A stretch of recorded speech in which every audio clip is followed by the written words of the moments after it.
안녕하세요. 오디오 작가 장준호입니다. 제가 지난달부터 관악 FM 유일한의 추억의 음악다방에서 박지현, 마이클 창의 추억 하나 노래 하나 코너에 서브 DJ를 맡으며 잠시 적조했습니다. 이번 달에는 장준호 관능소설 관계의 첫 번째 작품인 산마치 터널을 소개하겠습니다. 관계는 모두 3편의 작품으로 구성되어 있는데 그 첫 번째가 산마치 터널, 두 번째가 황금마차, 세 번째가 소산마치로 구성되어 있습니다.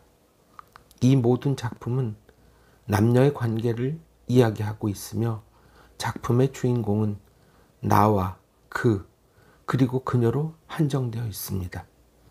다시 말해 작품 속의 나와 그리고 그녀는 각각의 작품에서 모두 주인공이 되겠습니다. 그러면 장준호 관능소설 관계의 첫 번째 작품인 산마치 터널을 읽겠습니다. 산마치 터널을 지나서 우리는 어제 헤어졌다. 헤어진다는 말을, 아니 헤어질 결심을 했고 헤어짐을 현실로 받아들이기 위해서는 글로 쓰던 영상으로 찍어두던 뭔가를 남겨서 두고두고 묶어두어야 할 것이다. 우리 얘기는 굳이 설명할 필요가 없고 15분의 그 순간순간을 포착하여 머릿속에 고정시켜 영원히 기억하는 위험한 일이기도 했다. 왜냐고? 인간은 망각의 동물이니까. 그녀에 대한 기억은 오래전의 일이다. 바쁜 생활의 연속이었지만 하루를 보다 알차게 보내기 위해 골몰에 있던 중에 그가 찾아왔다. 나는 그를 몰랐다. 생면부지의 그는 내가 쓴 칼럼을 읽고 한번 만나보고 싶은 생각이 들어서 무작정 내가 있는 곳으로 왔다는 것이다. 그러나 예정이 없던 그의 출현은 내 생활의 한 곳을 송두리째 도려내어 간 꼴이 되었다. 출판사에 근무하고 있는 그는 나와는 몇 살 정도의 차이가 있었지만 우리가 처해 있던 그 시절의 행불행을 조금씩 이야기를 하는 동안에 이야기가 무르익어갔고 잘 모르는 사람과의 이야기 속에서 어쩌면 그녀를 만들어냈을지도 모른다. 아니, 그가 자리를 옮겨서 한잔하자고 얘기를 꺼냈을 때 거절을 하지 않았던 내가 그녀의 출연을 조장했을지도 모른다. 평소 같았으면 단칼에 거절했을 텐데. 사실 산마치는 나도 모르는 곳이다. 기껏해야 설화 속에 나오는 3마리의 말이 마차를 끌 정도의 언덕이었다는 것밖에는. 그가 한 잔을 얘기했을 때 이제는 이곳이 내 생활의 터전이 되었구나 생각했다. 내가 사는 곳은 단독주택이었다. 한쪽에는 나지막한 언덕이 있었고 조금 걸어 나오면 강의 물줄기가 보이는 주위가 그럭저럭 넓은 공간이 있는 그런 곳이었다. 산마치에는 2곳의 술집이 있다. 촌스러운 시골길을 벗어나진 못했지만 그래도 중심가에는 산마치 중앙로라는 그런 데로 사람들이 오가는 곳에 팻말이 꽂혀 있고 저녁이 되면 환하게 불을 밝히고 있다. 보름 전에 산마치로 이사를 온 후에 처음으로 갔던 시장통이 바로 산마치 중앙로였다. 막걸리를 좋아한다는 그였지만 막걸리와는 원수인 나, 한 모금만 마셔도 토사광난을 일으킨다는 이유로 막걸리를 제외하면 소주가 되겠지만 그날따라 쌍과부집이 문을 닫고 주점 카사노바의 네온 사인이 번쩍이고 있었다. 나는 본래 네온 사인이 번쩍거리는 집엔 가지 않는다. 모두의 말에 의하면 그 번쩍이는 곳에 발을 디디는 순간 껍질이 다 벗겨져야 나온다는 말을 수도 없이 들었기 때문이다. 망설이고 있는데 그가 말했다. 저기 황금마 차라는 데가 있는데 왠지 근사할 것 같지 않습니까? 기왕이면 저기로 가십시다. 그가 뭔가 새로운 것을 발견한 듯 한마디 덧붙이기까지 했다. 저기는 트젠바라고 하던데요. 취향이십니까? 아이고, 이런 시골에 그런 도시 취향적인 술집이 다 있습니까? 굉장하네요. 사람들이 사는 곳에는 어떤 형태든 자신이 처한 불행과 고독에서 빠져나갈 수 있는 갖가지 종류의 위안물들이 있다. 40대 아저씨가 생각하는 시골의 도시 취향적인 술집이 있다는 것은 상상 밖의 일이었다. 그리고 도시 취향적이란 말이 내게는 어떤 계시처럼 들려왔다. 중학교 시절 친구끼리 여성에 대한 이야기를 했다. 우리들끼리는 까진 남자애들이나 하는 말 정도로 생각했지만 그 단어는 국어 선생님이 하늘하늘한 원피스를 입고 왔을 때 쓰던 단어였다. 도시 취향적인 것에 여성을 느낀다고 말한 대담한 그 녀석이 부러운 시절이었다. 어쨌든 남성 호르몬이 솟구칠 나이였던 그 시절 하지 못할 말이 무엇이었을까? 도시 취향적인 술집은 아무래도 서로의 취향이 아닌 듯하여 한 잔은 주점 카사노바에서 하는 걸로 결정했다. 담배 연기가 자욱한 그곳은 내게는 신세계였다. 처음 접해보는 그곳 스타일은 그야말로 도시적인 취향을 자극하는 그런 곳이었다. 그가 의아해하며 물었다. 스탠드바 처음이신가 봐요? 아, 이런 곳을 스탠드바라고 합니까? 저는 처음이에요. 그가 자세하게 설명했다. 서울에선 이미 한물간 스타일입니다. 지금 다양한 종류의 술집들이 문전성시를 이루고 있습니다만서도 아직 이런 곳도 와보시지 않으셨다니요. 그가 안타까워했다. 웬 여자가 자리로 와 앉았다. 어두운 실내에서 확실하진 않지만 날씬한 것이 40대 초반쯤으로 보였다. 무슨 일인지 물었더니 내 전화번호를 달라고 했다. 이유도 모르고 개인 전화번호를 줄 수는 없다고 하자 그녀가 이렇게 말했다. 왜요? 내가 말만 하면 다 명함을 주던데 왜 안 된다는 거죠? 막무가내로 전화번호를 요구했다. 조금 취한 것 같아 보였지만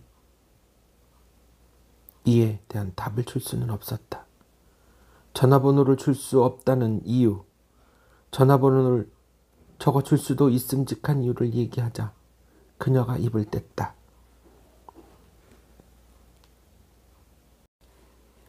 대각선에 앉아있는 남녀를 가르치며 자신의 일행이라고 했다.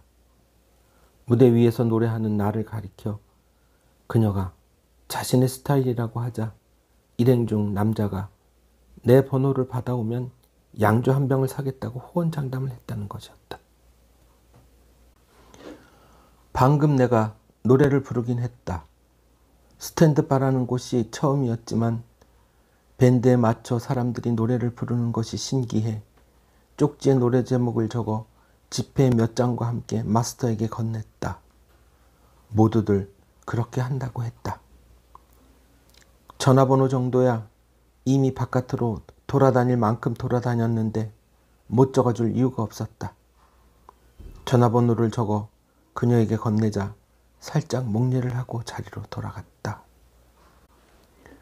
그는 그렇게 간단히 전화번호를 적어주면 재미없질 않느냐, 그 대가로 뭐라도 받아야 하는 거 아니냐는 둥 주저리 읊었다. 벨이 몇 번 울리다 꺼졌다.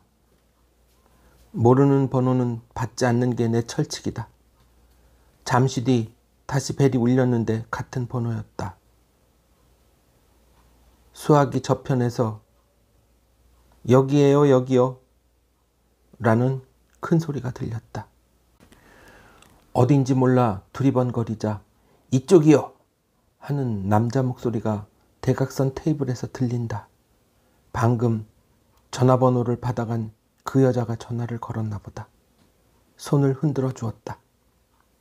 그가 약간 퉁명스럽게 나이가 들어 보이는데? 라며 내게 전화를 하고 손을 흔드는 것이 마음에 들지 않는 모양이었다. 아마도 그녀가 관심을 표하는 것에 대한 질투를 느꼈나 보다. 차마 묻지는 못했지만 나에게 예원하듯 간절하게 전화번호를 달라는 그녀의 눈빛을 알아챘을 것이다. 그녀는 나중에 이렇게 말한 적이 있다. 당신은 내가 뭔가를 기대하고 있다고 했죠.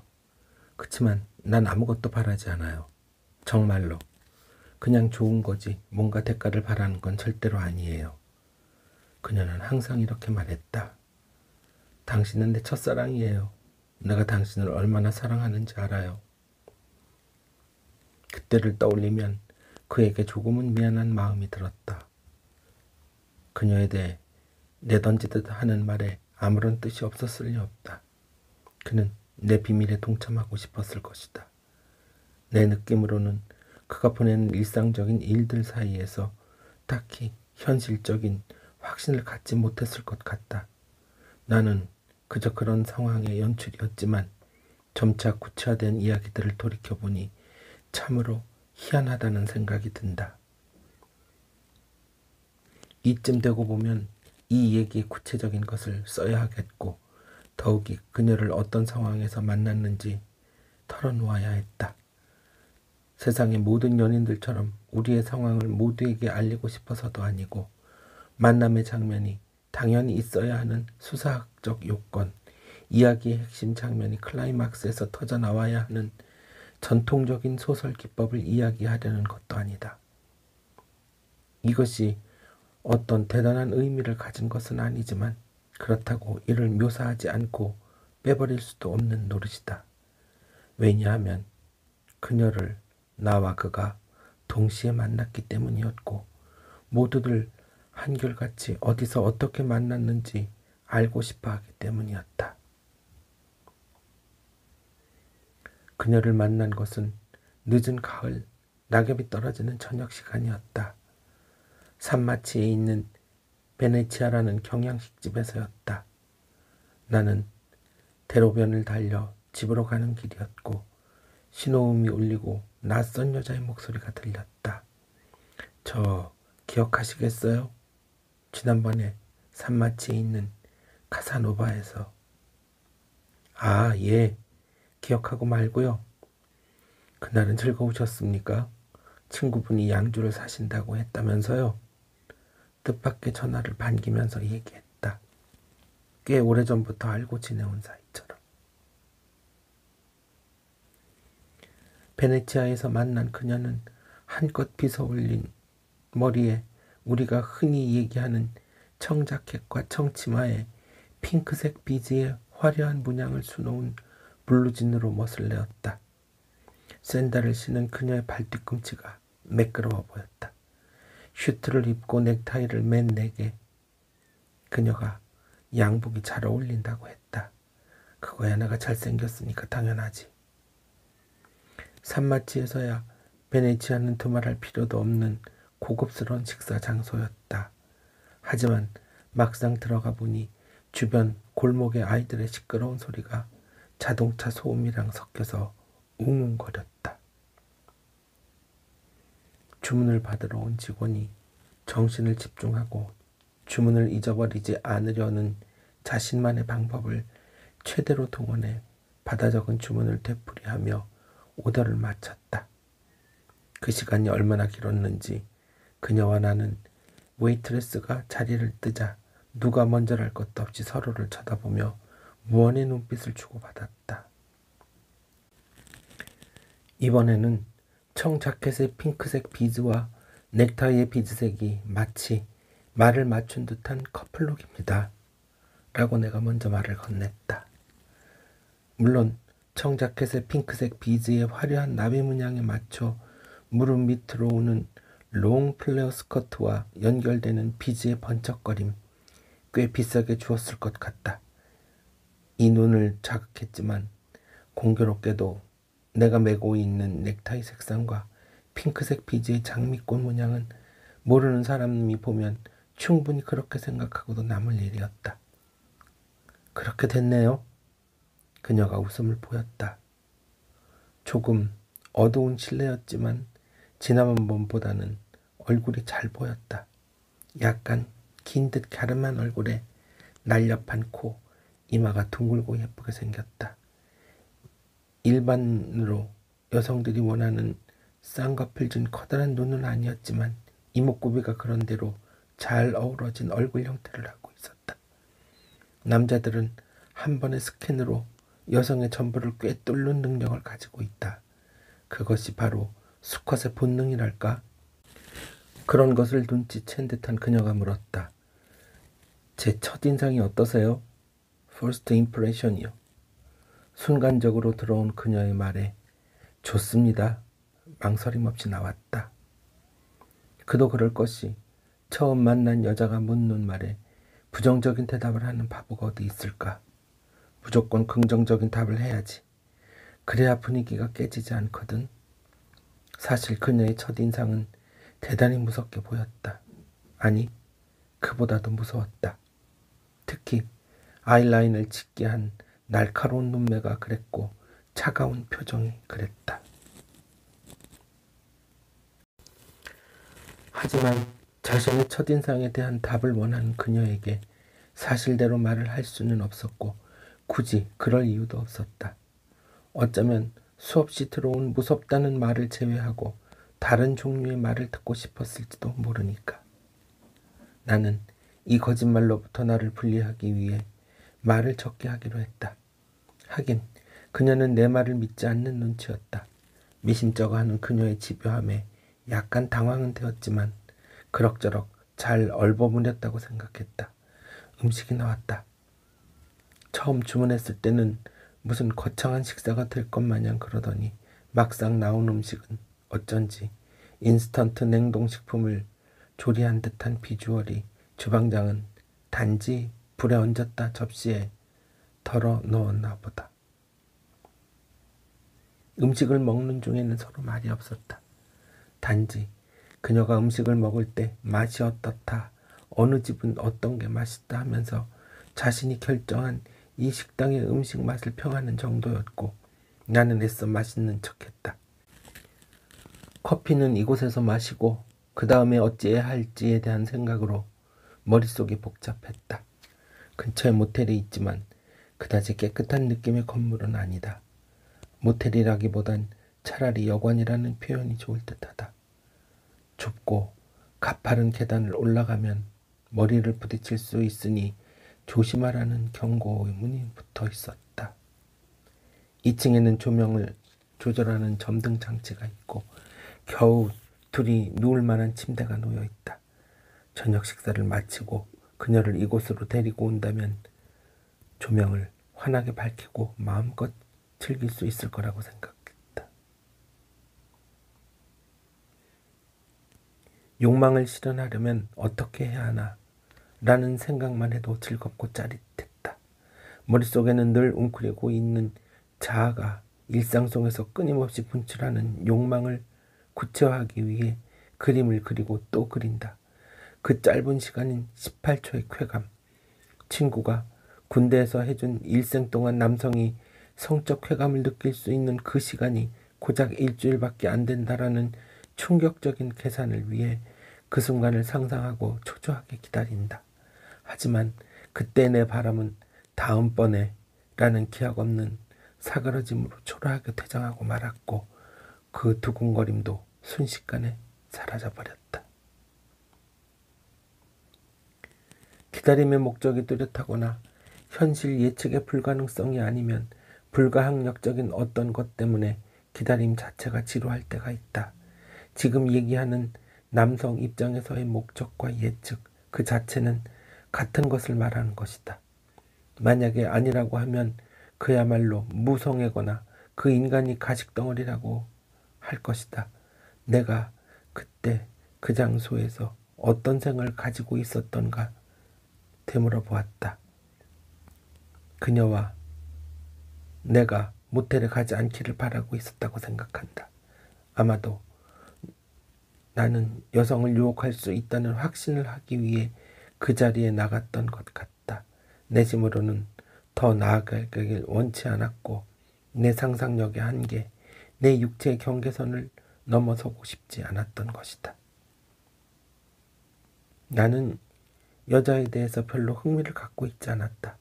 그것은 내 성적 취향 때문이 아니고 누군가를 만나봐도 반쯤만 만족한 실망 반의 기분으로 돌아오는 것이 너무 싫었기 때문이다.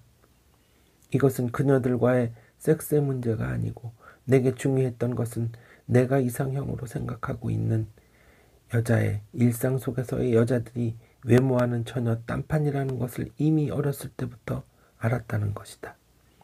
이런 경우가 생길 때마다 내 스스로의 판단력에 놀라기도 했다. 고민하지 말아야 한다. 는 명쾌한 해석의 뒤에 여성이 말을 하도록 유도하지만 그때까지 호락호락하지 않고 조금은 무관심한 표정을 지어야 제격이다. 물론 그 사이에 그녀가 내 매력 속에 빠져들면서 유혹이 가능한 상태로 변하는 순간 어느 정도 알 수 있는 앞가슴 윤곽, 허리 곡선 등의 파악이 가능했다. 글쓰기에는 충분한 요건을 갖췄다고 할 수 있다. 하지만 수컷들의 생각은 거기서 멈추지 않고 한 발 더 나아간다. 뜻밖에도 그녀가 양주 한 잔을 가볍게 비웠다. 하기야 지난번 그 술집에서 양주 서너 명을 마셨다고 했으니까 한 잔 정도야 가볍겠지. 그녀가 내 쪽에 있는 잔을 치우며 운전해야 하니까 술은 안 돼요 라고 했다. 주변 테이블에는 여러 남녀들이 앉아 있었고 가족인 듯한 사람들이 몇몇 있었는데 그들의 시선이 조금은 신경이 쓰였다. 그것은 그들이 힐끗거릴 수밖에 없는 그녀의 커다란 웃음소리 때문이었다. 잠깐의 침묵이 흘렀다. 나는 사람을 앞에 두고 그저 관찰만 하면서 아무 말도 하지 않는 상황은 견딜 수 없다. 친구 녀석은 학창시절에 여자와 카페에 앉아 말없이 8시간을 보낸 적도 있다고 했지만 하지만 오늘은 말을 하지 않으려 했다. 왜냐하면 그녀가 말이 많은 남자는 싫다고 했기 때문이었다. 말을 하지 않는 것이 불편하지 않을 뿐더러 내가 원래부터 그랬던 성격이었다. 처음에는 대화를 이끌어갈 재간이 없어 상대가 말을 하는 것을 듣고 있다가 가끔씩 툭툭 던지는 말이 재미있다고 듣는 정도였다. 그녀가 내 앞에 있던 양주를 또 한 잔 들이켰다. 제가 전화해서 당황하셨죠? 나는 먼저 전화해줘서 감사하다고 했다. 친구 얘기도 물어봤는데 그쪽이 훨씬 형님 같았다고 했다. 처음 얼굴을 마주했던 그날의 내가 자기가 좋아하는 누군가 너무나 닮아서 신뢰를 무릅쓰고 그리 했노라고 그윽한 눈으로 말했다. 이 한마디가 모든 걸 함축하고 있었다. 베네치아에서 나오자 그녀는 근처에 자기가 알고 있는 집이 있으니 거기에 가서 한 잔 더 하자고 했다. 나는 그녀의 말이 떨어지기가 무섭게 좋다고 했다. 그동안 말도 안 되는 상상을 하면서 기다리던 찬스가 올 수도 있을 거란 생각 때문이었다. 그 집 산마치 중앙로에서 차로 얼마 되지 않은 거리에 있었다. 차 안에서 변속 기어를 조작할 때마다 내 손이 그녀의 허벅지를 스쳤다. 그녀가 차에서 내려 나를 안내했다. 포장마차처럼 꾸며진 그곳은 허름한 테이블과 의자 몇 개가 놓여진 그야말로 선술집이었다. 주인 여자는 사람들이 자기를 루나라고 부른다고 했다. 초록색 아이섀도우를 한 그 여자는 차라리 무녀의 느낌이 물씬 풍기는 그런 이미지였고 어쩌면 그 길로 나아가기 위한 전초전을 이렇게 치르고 있다는 생각도 들었다. 그녀는 루나와 얼굴을 맞대고 이야기 산매경에 빠져 있었다. 그 사이에 맥주가 여러 번 비워졌다. 아무래도 좋았다. 그렇게 술을 마셔주는 것이 훨씬 수월할 테니까.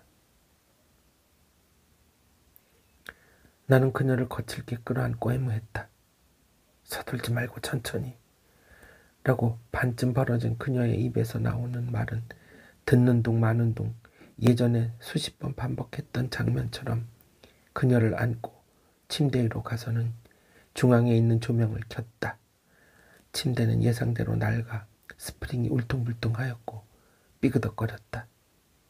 그녀는 나에게 옷을 다 벗으라고 했다. 내가 잠깐 화장실에 가 있는 동안에 알몸으로 얇은 침대 시트를 덮고 있었다. 그녀의 배, 허벅지, 그리고 얇은 실크로 된 팬티를 벗겨내며 억누를 수 없는 섹스에 대한 충동을 느꼈다.